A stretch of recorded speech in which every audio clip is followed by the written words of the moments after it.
The HOA doesn't like my project car, so I've decided to park it legally in front of the neighborhood's grand entrance. For context, my family and I recently moved into a rental house while our new house is being built. The rental is in the back of a gated community on a mostly undeveloped street. Yesterday, I received a letter from the Homeowners Association informing me that I'm not in compliance with the strictly enforced by towing restrictions stating that vehicles may not be parked on the street overnight.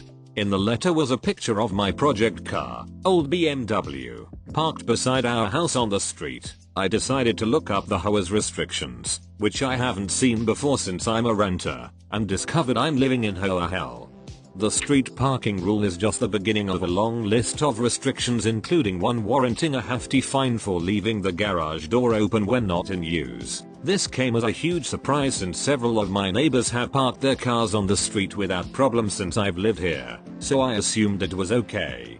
I can only imagine that they singled me out because my car is 30 years old. However, in my defense, it's very presentable and by no means junky.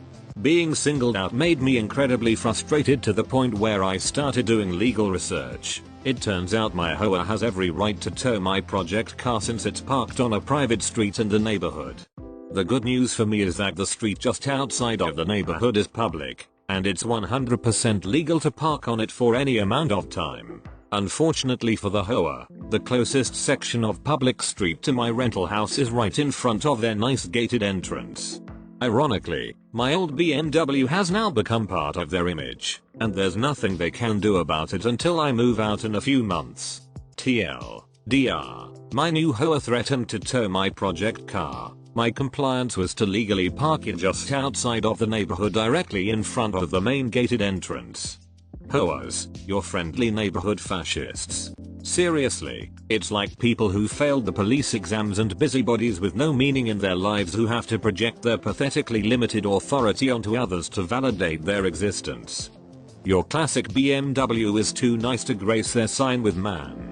I think it's worth investing $200 in a barely drivable hoopty with different color doors, missing windows, on 3 of those undersized, temporary tires, wheels, and one normal one. Friend of mine had a project car that was all Bondo and primer at the time. His HOA didn't care for it and sent a nasty gram all cars must be painted. So he bought a cheap can of White House paint and a roller, along with some tape for the windows and got to work. It looked a million times worse after that. But he was now within the rules. The best part of the story, he painted it right in the parking lot.